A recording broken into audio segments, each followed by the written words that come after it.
Hello and welcome to another Atypical Philosopher video with myself, Jonathan M.S. Pearce. Let's get straight into the Frontline update for the 9th of November 2022. It's been a relatively quiet night overnight, all things considered. There's been some drone attacks. Dnipro has been hit. So just to let you know where Dnipro is, it's that city there.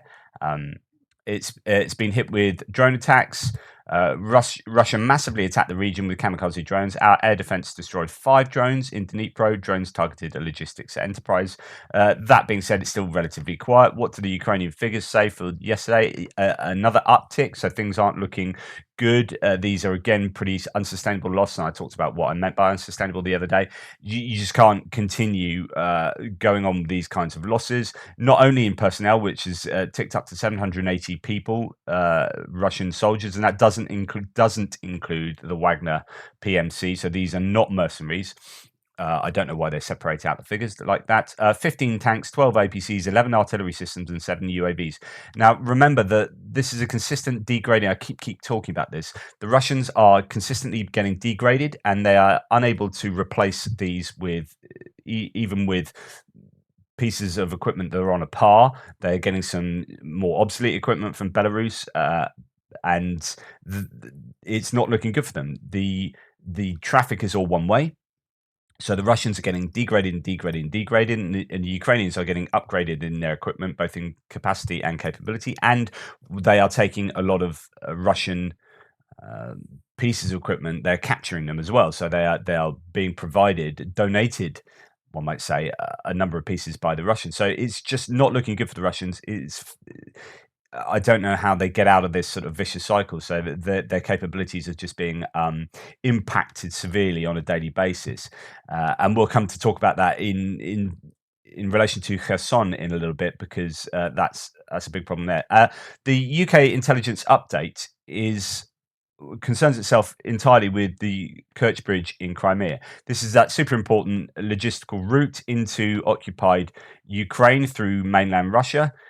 Connects, your occupied Ukraine to the supplies without having to, go all the way through. So, for example, if you wanted to get supplies to Kherson, you don't have to go all the way around, or through occupied territories here, which could be fairly hot. You can just ship them in across the bridge down into Crimea and up into Kherson that way. So it's a super important logistical hub. Route. It was hit probably with explosives on a lorry sometime back, and the Russians keep telling us that it's going to be fixed. It's going to be fixed. They're saying it's going to be fixed in December. So actually, they're saying that sometime in December, the bridge will be operational, at least to some degree. Well, UK intelligence say no. The efforts to repair the bridge is unlikely to be fully operational until at least September 2023. It's a year away. On 8th of November, the bridge was due to be closed to allow the movement and installation of a replacement 64-meter span. 3 more spans will be required to replace the damaged road sections, although Crimean officials have claimed these additional spans will be in place by 20th of December. A briefing provided to President Putin added that works to the other carriageway would cause disruption to road traffic until March 2023. A replacement of the damaged rail bridge has been contracted for completion by September 2023, although the Deputy Prime Minister stated the repair timeline would be expedited. One track is open, but rail transport remains restricted. Repair activity will be heavily dependent on weather conditions throughout the winter months. The bridge attack has disrupted Russian logistics supplies for Crimea and southern Ukraine, reducing Russia's ability to move military equipment and troops into the area by rail or road. The damage to the bridge, the recent attack on the Black Sea Fleet in Sevastopol, and the probable withdrawal from Kherson all complicate the Russian government's ability to paint a picture of military success. All of that seems to be pretty much spot on there. I can't really contest much of that. Let's get to to my map of Ukraine. What has been going on the front lines? Well, we'll start in the northeast as ever. So just to let you know where that is on our nice colourful war map map, that is this section from Kupiansk down to Svatove-Kreminna, and there's lots of activity along here. Lots of activity, although it doesn't seem to me that there's an awful lot of movement in terms of territory. Really, no movement from Kupiansk to Vilshana to Pershetravnevo. Orliansky, still fairly difficult around there, and Yehidny. It's all about Kuzumivka, and indeed there's a little place to the west of Kuzumivka, which is Novoselivsky. So there's a lot of activity in Novoselivsky at the moment. That's where most of the talk is, certainly to the north of Svatova, and Svatova's here. Yeah, it's just heavy shelling, lots of activity, lots of attacks still going on. If we go further south, still talk about, Chervonopopivka, Makivka and Ploshchanka, but there is talk that the Russians are attacking towards Yampil, and that you've got the biggest change down here is around the Kremlin area. There's this town or village, Dubrova, which was in the Ukrainian hands, and that was just on the edge of this forested area, as we move towards Bilohorivka, and that seems to be in Russian hands now. So I've changed the map to represent that Russia are now in control of Dubrova, and the Ukrainians are not. So this appears to be sort of counter-attacking going on around Kreminna to give Kreminna a buffer zone. So that's a bit of a setback for the Ukrainians there. But we'll see. We'll wait to see how that all pans out. It is just there's lots going on, but you wouldn't know it by looking at a map. And this could represent that A, it's really muddy and difficult to move. B, the Russians are super well dug in now. They've had a long time to dig in, and C, there's shelling going on with recon, with force attacks going on either side. So, yeah, pretty much the same picture there as has been for some time. Now, there's Bilohorivka. I talked about this yesterday. There's all these different claims about Bilohorivka, and there are two Bilohorivkas. There's a Bilohorivka just to the north of Bilohorivka. And some people are saying that Bilohorivka has been taken over and they are sweeping through there. The Russians are sweeping through Bilohorivka, clearing it out, and that it has been taken. And I was saying I'm not 100% sure which Bilohorivka they're talking about, but it seems like it's this southern one, which is less important strategically than this northern one. And I do believe this is just still being hotly contested, but it is the one down here. Now, there does need to be confirmation of this, but it could well be that the Russians are now broadly in control of this Bilohorivka. I'll wait and see. It's all stepped up again around Bakhmut, and there's fighting, very tough fighting around Bakhmutsky. Some claims that the Russians are making some gains in Bakhmutsky, and then further down south, obviously Ivangrad, I talked about yesterday, being possibly now fully in Russian hands. But again, this is not new. These are sort of things that have happened in the past, going backwards and forwards around this area.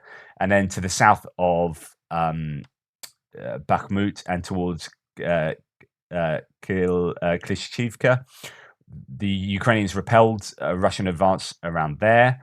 So it's all fairly tasty around Bakhmut, and not in a good way for all those involved, because it's war.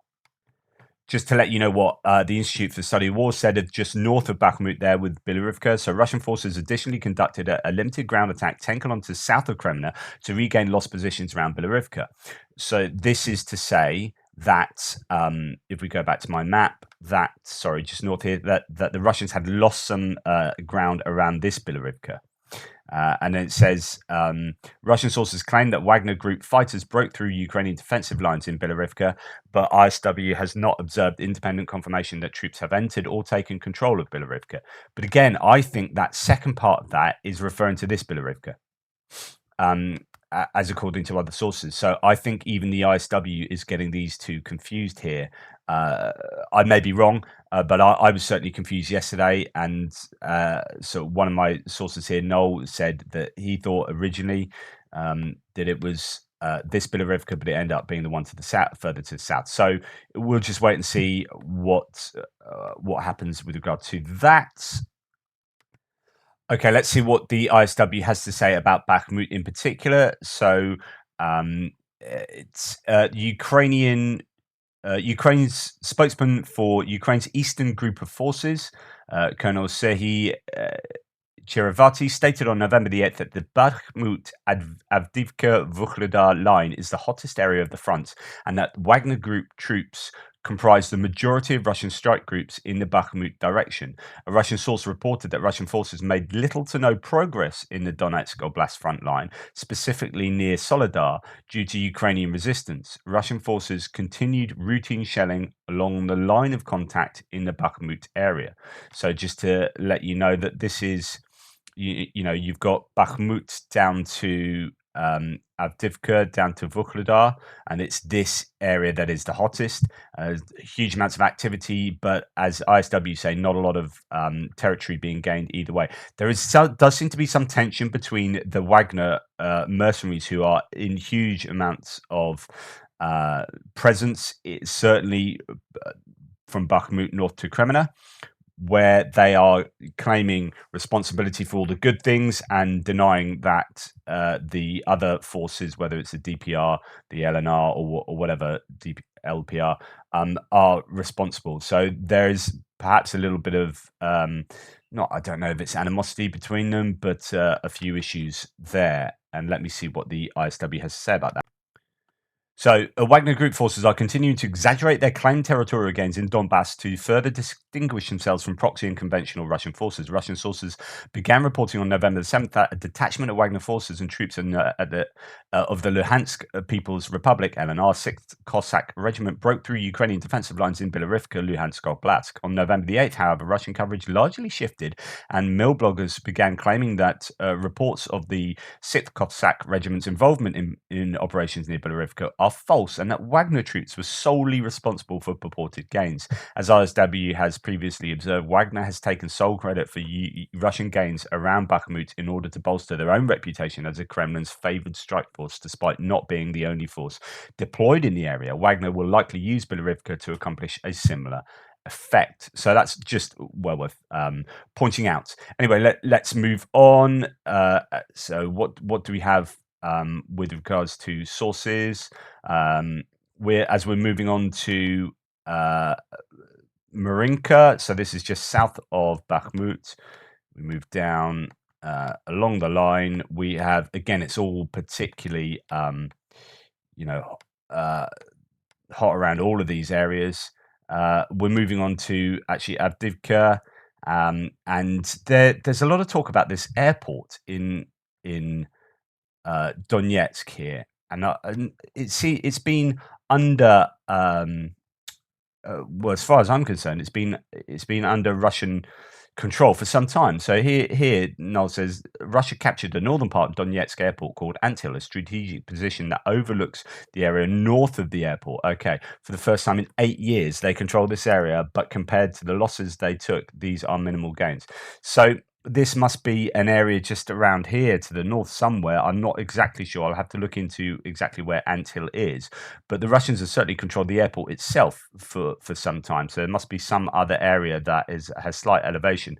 Now, apparently, according to the Russians, they are making gains in Vodyane, just to the northwest of the airport. And this is the attempt to encircle Avdivka from the north and the south, moving through Pervomaisky. Not a lot of news on Pervomaisky, but the Russians claim to be moving in Vodyane.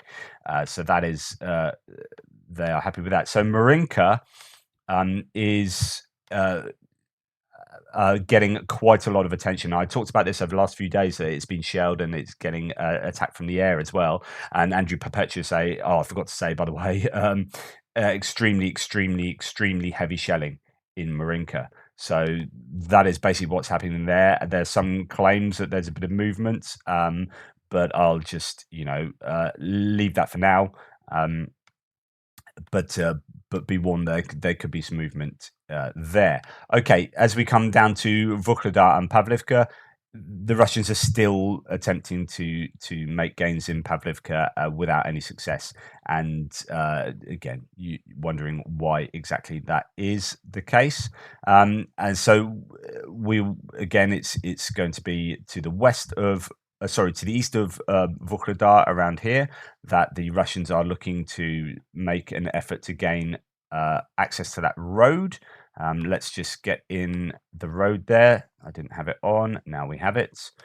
So you have this road here, which is super important, and the Russians are trying to move along there to get access to this road. They've got some kind of fire control over the road, but I don't think they're going to get Vuhledar by just a full frontal assault. Now, apparently, the Russians have sent a bunch of suicide drones to this area, so it'll be interesting to see, because I would have thought that would have been, job number one for them. There's a lot of Lancet usage. I'm not talking about the Shahid's, more likely the Lancet. A lot of Lancet usage down in Kherson and area. But I would have thought if Russia is expending so much effort and troops in this area, and you've got these batteries of artillery behind here affecting, or even further back, affecting all of this area, then this is prime Lancet territory for hitting those artillery batteries to then allow, because what's happening in Vuhledar, in the elevated heights here and the buildings at the front here, they can just sight anything that's going on in Pavlivka and get pinpoint accurate artillery or with their drones as well to strike anyone around here and further south, indeed, on the way towards Pavlivka and in Yerivka. So it's really difficult for the Russians to make any advance if Ukraine are using drones and line of sight in Vuhledar and a very effective set of artillery batteries behind the lines. So they need to knock some part of that out before they really do the frontal assault, but nevertheless, they still do the frontal assault. Anyway, the big news is Kherson. In Kherson, there are 3 prongs to the attack from this counterattack that does look like the counterattack that pro-Ukrainians have been waiting for some time. There are 3 prongs, one going down from this Duchany area, much closer to the Dnipro River, one in the Snihurivka area, which is a town that is something of a logistical hub there, and it's much more of an urban environment than these other sort of fields and villages dotted around. And the third prong, or first prong, depending on which side you're going from, is this one down a road, the main road into Kherson. Let's have a look at those in a little bit more detail. Let's see what different sources say. So Noel says the Ukrainians reportedly also managed to break through the defensive lines in Novopetrivka, and we'll talk about that in a second, west of Snihurivka, and managed to grab a foothold. Heavy battles taking place. We will wait until the sun rises tomorrow. Probably the dust has faded by then. I think it might take a bit longer. This is looking like it's the proper counteroffensive. Kirill Stremisov, deputy head of the Kherson military civilian administration, posted on his Telegram a message saying Ukrainian forces managed to break into the northern part of Snihurivka in Kherson direction and gained a foothold after a day battle. So this is a Russian source saying that the Ukrainians have gained a foothold in Snihurivka. Ukraine Nazis, as he says, managed to gain a foothold on the northern outskirts of Snihurivka along the railway lines. Okay, and this is Defmon doing Google Translate of a Russian message. So there are unconfirmed rumors at best. It needs confirmation, and you'll get it if it shows up. Apparently, in some sectors, Zizhov Z battle for Donbass. Apparently, in some sectors of the front of Kherson region, we are retreating from advanced positions. Shari talks about Snihurivka. Allegedly, the front was broken through there. The problem is not that the front is broken. The problem is that the front began to melt. It is easy to break through something that is almost non-existent. There will be no good news from there. That's a really interesting and damning indictment of the situation from a Russian source.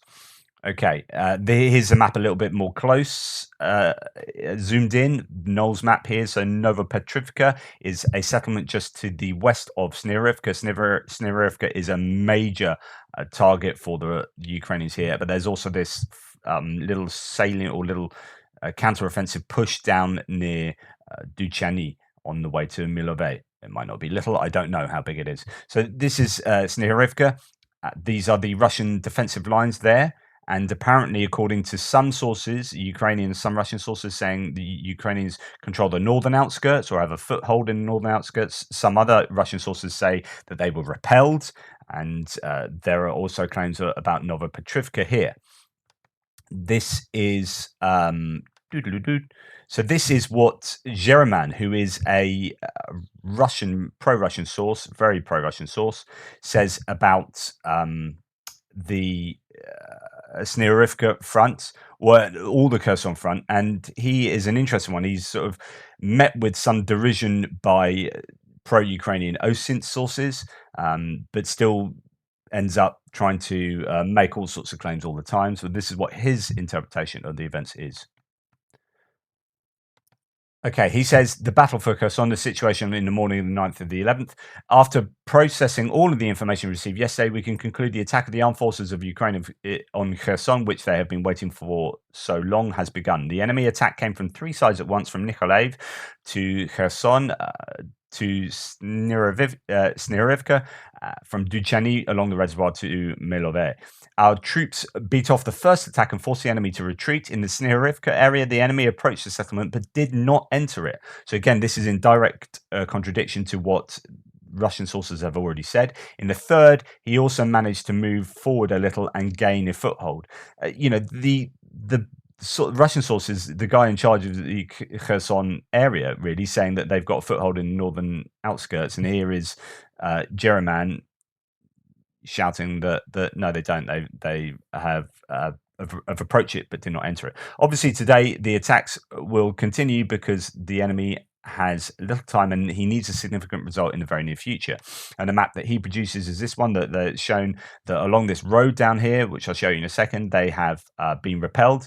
They haven't got a foothold in Sneurivka, but they're attacking from two directions there, and that they have made a little bit of advance towards or from Duchany. So that's what Jereman has to say. And there is some evidence that around this Sneurivka area, a column of Russian vehicles has been destroyed, and I'll just show you that in a second. So here's a video purporting to show a Russian column destroyed around Sneurivka. Just to let you know what the preamble is here. Video going around Russian channels allegedly showing completely devastated Russian column in Sneurivka. Judging by the sun, the video could have been taken around 3:30 p.m. local time. And here's what it says and what it shows.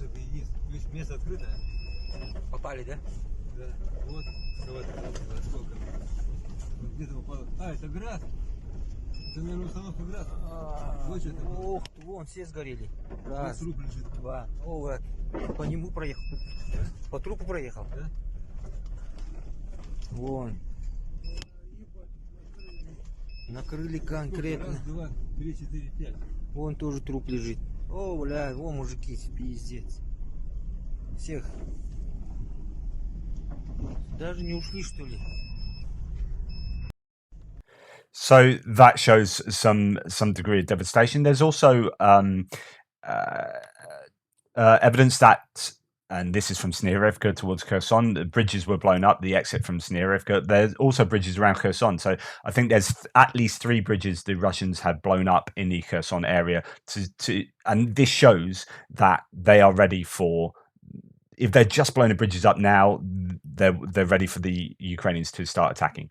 This is coming. So this is all indication that the much fated counter-offensive is now taking place. So here we have the 3 attacks. So we've got the one coming in from Posad Pokrovsky. The question is, will they go down that main road? That's obviously an important road that connects Kherson up to Mykolaiv.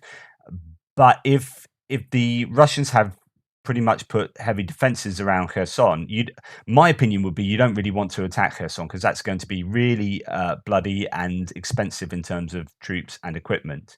So what could happen is, as they come down here from Sneurivka, this force then actually cuts up around here, and you get these joined up, and all the Russian troops are left in here, and equipment can then be sort of swept up. So that would be my opinion.